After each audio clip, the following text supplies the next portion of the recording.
The lights in the Galactic Council chamber were too bright. They always were. Deho stood at the human podium and felt those lights burning into his back. Behind him, Jiwoo was breathing too fast. She knew what was coming. They all knew. The council speaker raised 3 of his 6 arms. His voice echoed through the massive chamber. The matter of Tau Ceti is settled. The Vreln hierarchy will retain control of the contested worlds. No reparations will be paid to the human government. This decision is final. Silence. Complete silence. Deho had been a diplomat for 30 years. He had negotiated trade deals worth trillions. He had prevented wars. He had brought enemies to the same table and made them shake hands. But he had never felt anger like this. It was cold.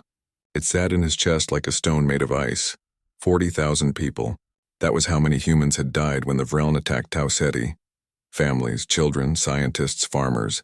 People who had spent their whole lives building a new world. The Vreln ships had come without warning. They had bombed the cities from orbit. When human defense forces arrived, there was nothing left to defend. Just ruins and bodies. And now the Galactic Council said it did not matter. Ambassador Deho, the speaker said, does the human delegation accept this ruling? Deho looked around the chamber.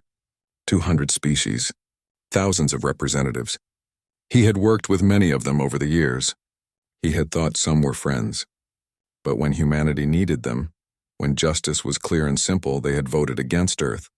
Some because they feared the Vreln. Some because they thought humans were too aggressive. Some just because they could. He closed his briefcase. The sound was small, but everyone heard it. The chamber was that quiet. The United Earth government acknowledges the Council's decision, Deho said. His voice was calm. That was important.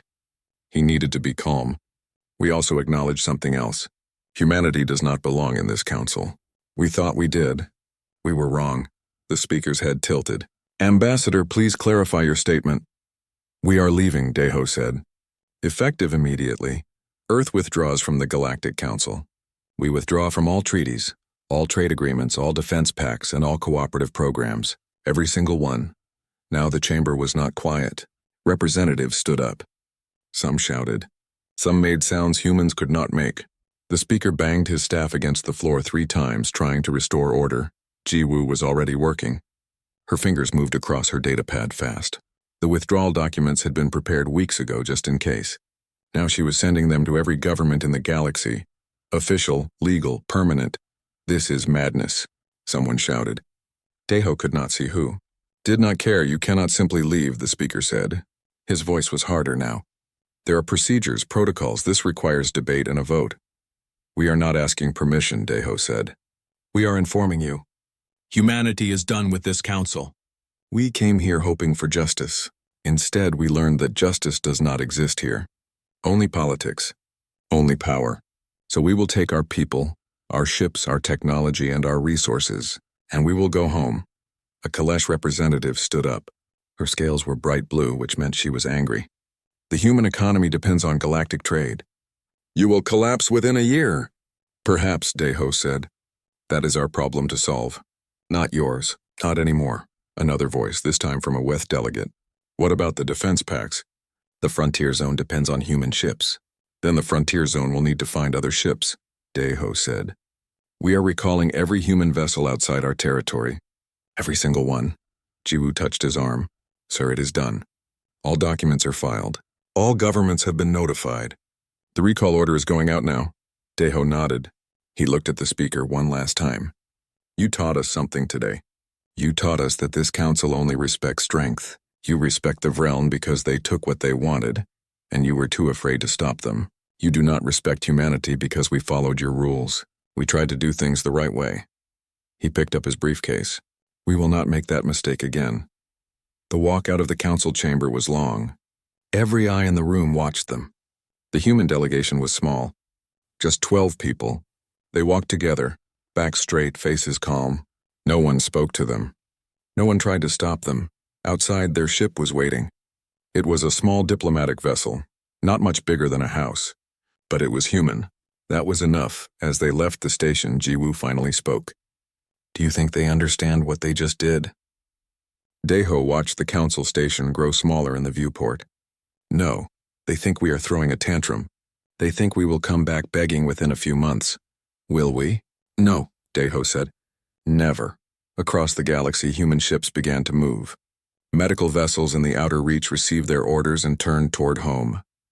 Trade convoys stopped at their current ports and went no further. Defense fleets guarding alien worlds pulled back to human space. Scientists working on joint projects packed their equipment. Diplomats closed their embassies. It happened fast. Within a week, every human outside Earth-controlled territory was on their way home. Every ship, every station, every outpost. Earth was pulling in, closing its borders, sealing itself away from a galaxy that had betrayed it. The Galactic Council issued a statement. They called humanity's actions reckless and irresponsible. They said Earth would regret this decision. They promised the galaxy would adapt and move on without human participation. Back on Earth in his office in Geneva, Deho read that statement. Then he deleted it. Outside his window, the sun was setting. Tomorrow, the real work would begin. Humanity had cut itself off from the galaxy. Now they had to survive alone. But alone was better than this. Alone was better than staying in a system that protected murderers and punished victims. Alone was better than watching 40,000 graves get dismissed as a territorial misunderstanding. The galaxy would learn what it had lost. Maybe not today. Maybe not next month. But eventually they would understand. Humanity had been holding things together in ways they never noticed. And now those hands were gone. Let them figure it out themselves. Taeyang looked at the message on his screen for the third time. It had not changed. The words were still the same.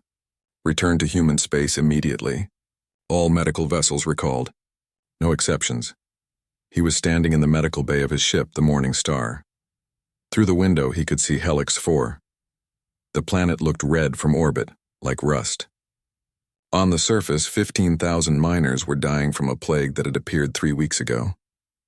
Their own government had promised help. That help never came. So Taeyang and his crew had stayed. They treated the sick. They distributed medicine. They taught the local doctors how to handle the disease. It was what human medical ships did. They went where they were needed, but now Earth was calling them home. Captain, his medical officer Hana said quietly. She was young, only 26. This was her first deep space posting. We cannot leave them. They will die. I know, Taeyang said, then we stay. We cannot stay. Orders are orders, Hana's face went red. Orders, Captain, there are children down there. We have the medicine they need. We can save them! Taeyang was 53 years old. He had been doing this job for 28 years. He had saved thousands of lives on hundreds of worlds. He had seen plagues, radiation sickness, chemical disasters, and diseases that had no names. And now he had to leave these miners to die because politicians in a fancy council chamber had decided human lives did not matter. Pack everything, he said. We leave in 6 hours. Captain, 6 hours, Lieutenant. That is an order. Those 6 hours were the longest of Taeyang's life. He and his crew worked like machines. They gave the miners every spare medicine pack they had. They left behind equipment worth millions. They taught the local medical staff everything they could in the time remaining. But it was not enough. It would never be enough. When the Morning Star lifted off, Taeyang watched the planet shrink behind them. Hana was crying quietly at her station. So were 3 other crew members. Taeyang wanted to cry too, but he was the captain, so he just gripped his chair and said nothing. The same scene played out across the galaxy. On Kepler Station, Hyunwoo finished his last maintenance check on the fusion core. He had built this system himself over 15 years. He knew every pipe, every wire, every safety protocol. The station administrators told him their local engineers could handle it. Hyunwoo did not believe them, but he left anyway. 3 weeks later, the fusion core developed a harmonic problem. The local engineers did not know how to fix it. They tried. The problem got worse. Power output dropped. Ships stopped coming to the station because loading cargo took too long without full power. Trade slowed, then stopped. The station that had been the center of regional commerce for 50 years became an empty shell in space. In the frontier zone, Commander Nari stood on the bridge of her destroyer and watched her fleet pull back. She commanded a joint task force. 5 human ships, 12 alien ships from 6 different species. Together they had kept the frontier safe from pirates for 9 years. Now the human ships were leaving.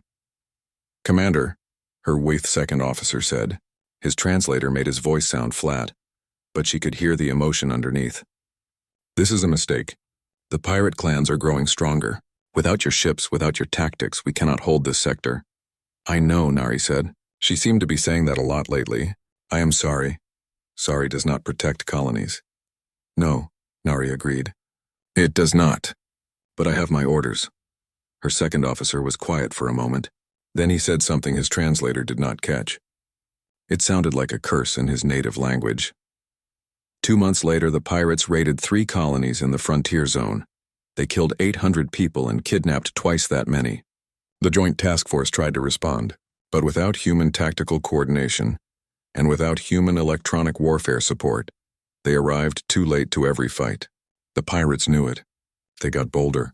The pattern repeated everywhere. Human engineers left trade stations and the stations fell apart. Human doctors left medical centers and people died. Human peacekeepers left conflict zones and violence exploded.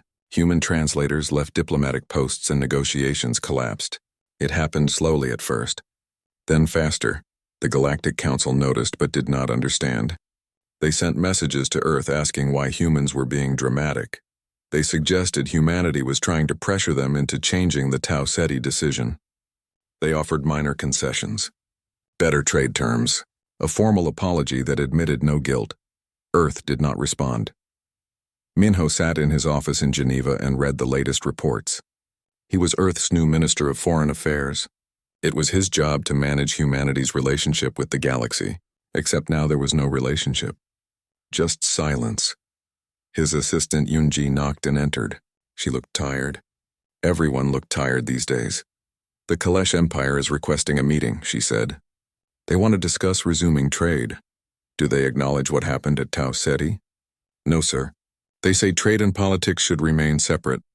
Then no meeting, Minho said. Next? The Wythe Collective is asking for help with a refugee crisis. They say their humanitarian systems are overwhelmed. Those systems were built with human funding and staffed with human personnel. Minho said. We withdrew both. Tell them we wish them luck, Yunji hesitated. Sir, there are children in those refugee camps. They are starving. Minho closed his eyes. This job was going to kill him. I know, Yunji. But if we help them now, they will learn nothing. The council made a choice. They chose to insult humanity, to dismiss our dead, to protect our murderers. Now they get to live with that choice. It feels wrong. It is wrong, Minho said. But letting them use us again would be worse. We spent 100 years helping the galaxy, building their infrastructure, protecting their people, solving their problems, and when we needed them just once, they spat in our faces. So now they can solve their own problems. Yunji nodded slowly. She understood. She did not like it, but she understood. The weeks became months. The reports got worse. Border conflicts were starting. Species that had lived peacefully for generations were arguing over resources. Trade routes that human ships had protected were now dangerous. Pirates were everywhere. Diseases that human medical teams had controlled were spreading again. The galaxy was falling apart, and Earth watched in silence. On the human colony world of Nova Sol, ordinary people noticed the change too. Stores stopped selling alien goods. Alien tourists stopped visiting. The news showed images of suffering on distant worlds, but those worlds felt very distant now. Do you think we did the right thing? Someone asked at a cafe. They killed 40,000 of us, someone else answered. And the council said it did not matter, so yes, we did the right thing. That conversation happened 1,000,000 times across human space. Most people agreed. Some did not. But it did not matter what they thought. Earth had made its decision. Humanity would not go back. The Vreln hierarchy called it a regional stabilization operation. Everyone else called it what it was, an invasion. The Belter Confederation was not a real government. It was just a loose group of mining colonies that worked together, small operations, family businesses. They mined asteroids and sold the ore. Simple, peaceful, and they had traded mostly with humanity. When Earth withdrew from the galaxy, the Belters lost their biggest customer. They struggled. Their economy weakened. And the Vreln noticed. The Vreln fleet arrived without warning. 300 warships surrounded the Belter home station. The message was simple. Submit or die, the Belters chose to fight. It was brave. It was also pointless. The Vreln destroyed their defense ships in 6 hours. Then they landed troops on every major colony. The fighting lasted 3 days. When it ended, the Belter Confederation no longer existed. The Galactic Council held an emergency session. They debated for hours. In the end, they issued a statement condemning the Vrellan action. They called it unfortunate. They urged restraint. They did absolutely nothing else. The Vrellan ignored them. Why would they not? The Council had protected the Vrellan after Tau Ceti. They had set the precedent. Strength mattered. Rules did not. Across the galaxy, other powers watched and learned. The Kalesh Empire had territorial disputes with 3 neighbors. Those disputes had been frozen for decades through careful diplomacy. Most of that diplomacy had been managed by human mediators. Now those mediators were gone, and the Vrellan had shown that the Council would not stop a determined aggressor. So the Kalesh attacked. They hit the mining colonies first. Small targets, easy victories. The Council condemned them. The Kalesh kept going. Within 2 months they had taken 17 worlds. The Weath Collective saw the Kalesh expanding and panicked. If they waited, they would be surrounded. So they launched their own preemptive strikes against disputed territories. More condemnations from the Council, more words that meant nothing. Then the Orion Syndicate joined in. Then the Draxus Union. Then smaller powers who saw opportunity in the chaos. Within a year of the human withdrawal, 17 separate conflicts were burning across the galaxy. The Council tried to respond. They organized peacekeeping forces. But those forces had always relied on human ships and human tactical doctrine. Without them, the peacekeepers were ineffective. Some refused to even deploy, afraid of becoming targets themselves. Trade collapsed next. The routes between major sectors had been protected by human patrol fleets for decades. Without those patrols, piracy exploded. Merchant ships started traveling in convoys. Then they stopped traveling at all. Why risk a valuable ship when it might get captured? Economic systems that had been stable for generations began to shake. The galactic credit had been backed partly by human financial reserves. When Earth withdrew those reserves, the credit's value dropped, then dropped again. Some governments tried to create their own currencies. That just made the chaos worse. Food shortages appeared on worlds that had imported human agricultural products. Medicine shortages hit colonies that had relied on human pharmaceutical companies. Technology shortages affected everyone because human manufacturers had supplied 30% of the galaxy's advanced components. In his office in Geneva, Minho read the reports and felt nothing. Not satisfaction, not pity. Just a cold certainty that this had been inevitable. Yunji brought him the latest numbers. 40 billion people are affected by humanitarian crises across the galaxy. The Council's relief systems have collapsed. They are asking if we will reconsider our position. What are they offering? Nothing concrete. Just appeals to our better nature, Minho laughed. It was not a happy sound. Our better nature. They told us our dead did not matter. They protected the people who killed our people. And now they want us to help them out of kindness? Some of our analysts think the Council might actually collapse, Yunji said carefully. 3 species have already withdrawn. 5 more are considering it. Good, Minho said. Let it collapse. It was rotten anyway. Sir, if the Council falls, the chaos will get worse. Much worse, I know. Minho looked at his hands. They were shaking slightly. When had that started? But it is not our problem anymore, Yunji. They made that very clear. Back-channel communications kept coming. Individual species reaching out to Earth secretly. Some apologized for the Tau Ceti vote. Some offered trade deals. Some just begged for help. Earth's response was always the same. A list of conditions. Acknowledge the Tau Ceti massacre. Pay reparations. Agree to new treaties based on mutual respect. Most species refused. They wanted Earth's help, but not on Earth's terms, so they got nothing. There were exceptions. A few smaller species broke completely with the Council. They came to Earth openly and honestly. They admitted they had been wrong. They paid what reparations they could afford. And Earth helped them, not with charity, with fair deals. Technology transfers in exchange for resources. Defense agreements in exchange for basing rights. Trade partnerships where both sides benefited. These species formed the core of what would become the Free Trade Coalition, but that was still years away. For now, there was just the chaos. On the human colony of New Busan, life continued normally. The planet was beautiful. Blue oceans, green forests, cities that mixed Korean architecture with futuristic design. People worked. Children went to school. It felt peaceful. Sung Ho was a teacher there. He taught history to teenagers. His students had questions about what was happening in the galaxy. Why do we not help them? One girl asked. We have medicine. We have food. People are dying. Because helping people who hate us does not make them stop hating us, Sung Ho said. It just makes them dependent on us. And when we needed them, they were not there for us. But is it right to let people suffer? No, Sung Ho admitted. It is not right. But it is also not right to let ourselves be used. The galaxy took our help for granted. They thought we would always be there, always giving, always protecting.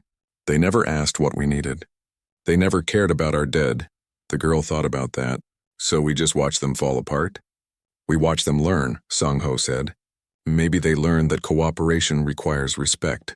Maybe they learned that actions have consequences. Or maybe they learn nothing and destroy themselves. Either way, it is their choice now. In the frontier zone, the pirate clans were growing powerful. Without human patrols, they raided freely. They took slaves. They stole ships. They built their own little empires in the chaos. The Galactic Council sent warnings. The pirates laughed at them. On Kepler Station, the fusion core finally failed. The station went dark. Tens of thousands of people were stranded with no power, no heat, no life support. Rescue ships came eventually, but not fast enough. 3,000 people died. The station's chief administrator sent a message to Earth. He begged Hyunwoo to come back. He admitted they had been wrong to think they could manage without him. He offered triple his old salary. The message went unanswered. Back on Earth in the capital, there were debates about what to do. Some politicians argued for humanitarian intervention. Others said Earth should stay isolated. Most agreed that returning to the council was not an option. President Suman, elected 6 months after the withdrawal, addressed the United Earth Congress. The galaxy is burning. We did not light this fire. We tried to put out fires for 100 years. And when our reward was insult and injustice, we stopped. That was the right choice. It remains the right choice, but, she continued, we are not monsters. We will help species that approach us honestly. We will trade with those who treat us fairly. We will defend those who stand with us. But we will never again give our help freely to those who see it as their right. The vote was overwhelming. Earth would stay isolated from the council. But the door was open for individual relationships. It was a small crack in the wall. But it was enough. The Vreln made their final mistake on a Tuesday morning, Earth Standard Time. Their fleet appeared at the edge of the new Busan system without warning. 50 capital ships, 400 support vessels, nearly 1,000 smaller craft. It was the largest military force assembled in 2 decades. They had brought enough firepower to crack a planet. The message they broadcast was simple. New Busan would surrender immediately. Any resistance would result in total orbital bombardment. They gave the colony 1 hour to respond. On New Busan, the warning sirens began to scream. Sung Ho was in his classroom when the alarm sounded. His students looked at him with wide, frightened eyes. They had grown up in peace. They had never heard that sound before, but they knew what it meant. Everyone to the shelters, Sung Ho said calmly. Now, quickly, but do not run. As his students filed out, Sung Ho looked up at the sky through the classroom window. It was a beautiful blue sky. He wondered if he would see it again. In orbit, the new Busan defense station was scrambling its fighters. They had maybe 30 combat-ready ships, against 1,000. The station commander knew it was hopeless, but he launched them anyway. The Vreln were confident. They had watched humanity withdraw from the galaxy. They had seen Earth pull back behind its borders. They interpreted this as weakness. They thought the humans had run away scared. They were about to learn how wrong they were. Admiral Jae-sung stood on the bridge of the EDS Indomitable. His flagship was one of 12 human warships that had been conducting exercises, 1 system away from New Busan. They had detected the Vreln fleet the moment it entered the system. Battle stations, Jae-sung said quietly. His crew moved like water, smooth, fast, precise. They had been training for 2 years. Training for exactly this. The Vreln had no idea what was coming. The human fleet did not approach slowly. They did not broadcast warnings. They simply jumped in system at maximum combat speed and opened fire. The first Vreln ship to die never even knew it was under attack. Its shields collapsed under a barrage of weapons that should not have existed. Weapons the Vreln had never seen. The ship broke apart in silence because sound does not carry in space. Then the second ship died. Then the third. Then 10 more in the space of 30 seconds. The Vreln commander finally realized what was happening. He ordered his fleet to engage. 1,000 ships turned to face 12. On paper, it should not have been a contest, but numbers did not tell the whole story. Human ships had been upgraded during the 2 years of isolation. New reactors that produced 3 times the power. New shields that regenerated in seconds. New weapons with targeting systems so advanced they seemed to predict enemy movements.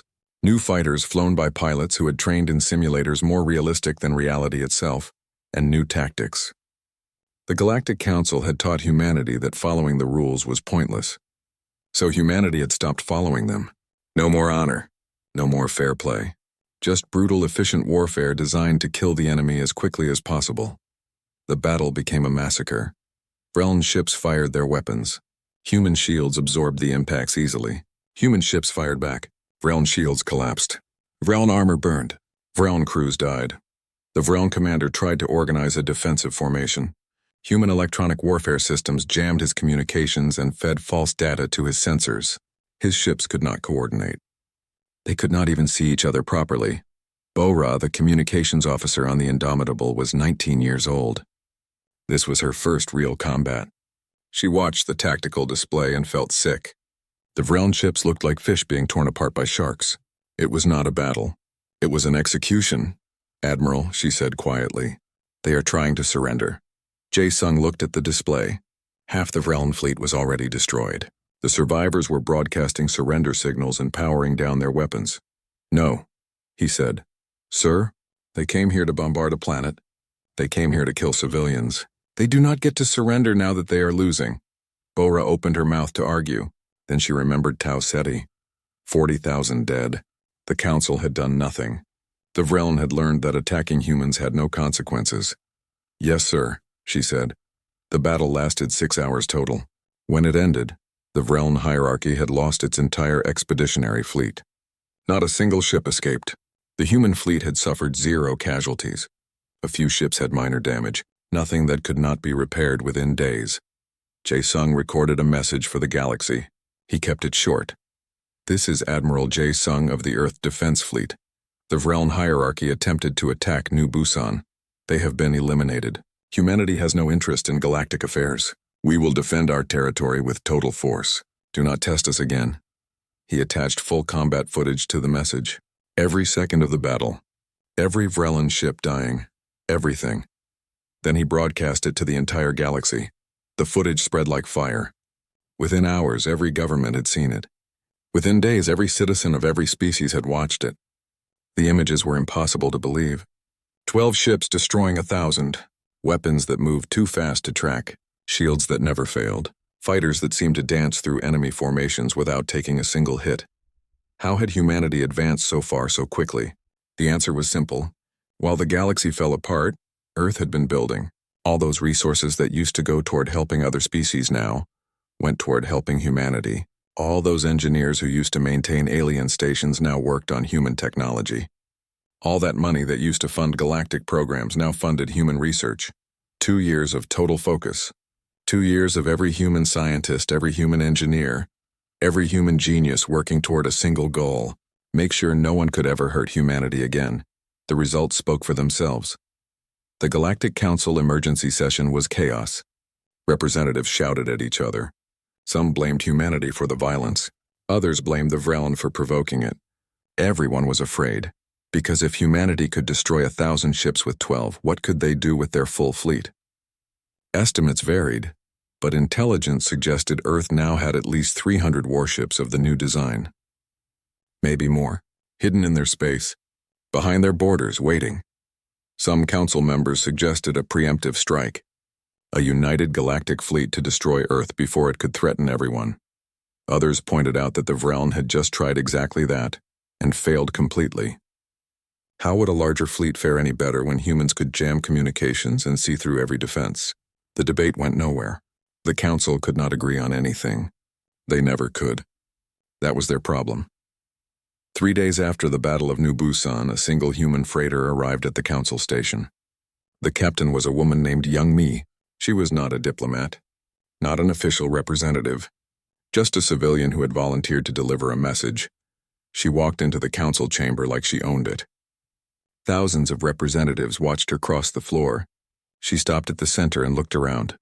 "I am not here to negotiate," Youngmi said. "I am here to explain something you seem to have missed. You asked us to negotiate, to bow, to accept injustice for the sake of galactic peace. We tried, we followed your rules, and when our people were slaughtered, you told us to move on. So we did. We moved on. Without you. Now your galaxy is falling apart. You want our medicine, our ships, our money, our protection. You want everything we gave freely before, except now you have nothing to offer in return." The council chamber was completely silent. "Humanity will not return to the Galactic Council," Youngmi continued. "We will not police your borders. We will not mediate your conflicts. We will not feed your worlds or heal your sick. You made it clear we have no place among you. But," she said, "we will trade with individual species that approach us with respect. We will sign defense agreements with governments that treat us fairly. We will help those who help themselves. The price of your insult is everything you took for granted, every system we maintained, every problem we solved, every crisis we prevented, all of it is gone. You can blame us if it makes you feel better, but you did this to yourselves." Young Mai turned and walked out. No one stopped her. No one spoke. They just sat in silence and thought about what they had lost. 5 years after the human withdrawal, the galaxy looked completely different. President Suman stood in the observation deck of Unity Station. Below her, Earth rotated slowly. Blue oceans, green continents, white clouds. It looked peaceful. But Suman knew the truth. Earth was not peaceful. It was patient. There was a difference. Around Unity Station, a fleet of ships hung in space. But these were not just human ships. There were Belter mining vessels, Earth patrol craft, Kalesh science ships, dozens of other species, hundreds of other worlds. They called it the Free Trade Coalition, a network of honest governments dealing with each other fairly. No council to tell them what to do. No bureaucrats deciding who mattered and who did not. Just mutual respect and mutual benefit. It had started small.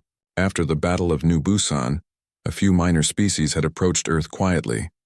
They apologized for the Tau Ceti vote. They offered what reparations they could afford. They asked for trade agreements. Earth accepted. Not out of mercy, out of fairness.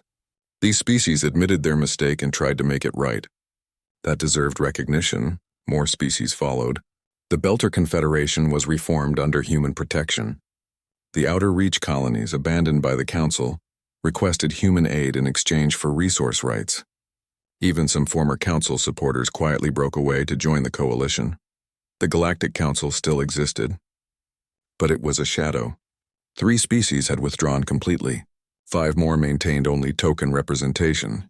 The Grand Alliance that had governed the galaxy for centuries had splintered into competing groups, each struggling to survive. Quan, Suman's chief of staff, approached with the day's reports. He looked tired. Everyone always looked tired in government work. "The Council is requesting another meeting," he said. "They are calling it a reconciliation summit." Suman almost smiled. This was the 7th such request this year. "What are they offering this time?" "Full apologies for Tau Ceti, reparations, a permanent seat on the Council with veto power. Everything we asked for 5 years ago. And what do they want in return? They want us back. They want our trade networks restored, our defense pacts reactivated, our aid programs reinstated. They want everything to go back to how it was before." Suman turned back to the viewport. On Earth's surface in the city of New Seoul there was a memorial wall.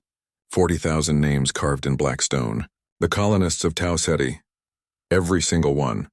She visited that wall sometimes, just to remember why they had done all this. "Tell them no," Suman said quietly. "The same answer as before? Yes, humanity has moved on. We have built something better. Something based on mutual respect. They are welcome to join as equal partners if they dissolve the Council and start fresh." Quan nodded. They both knew the Council would never accept. The bureaucrats would cling to their power until the very end. It was what bureaucrats did. "They will call us unreasonable," Quan observed. "Let them," Suman said. "We learned something 5 years ago. We learned that we do not need the galaxy. The galaxy needs us, and we will never forget that lesson. Across the galaxy, the evidence of that lesson was everywhere. The Vrellan hierarchy no longer existed. After the Battle of New Busan, their subjugated species had rebelled. Without human intervention to stabilize the region, the Empire tore itself apart in civil war. Millions died. The survivors scattered across the galaxy as refugees. Those refugees had nowhere to go. The Council could not handle them. Most governments were struggling with their own problems. The humanitarian infrastructure that might have helped was human-built and human-run, and it had been withdrawn years ago. Suman authorized limited aid through neutral parties, food, medicine, temporary housing. Not because the Vrelm deserved it, but because refugees were not responsible for what their government had done. And more practically, unstable refugee populations often meant more piracy and violence.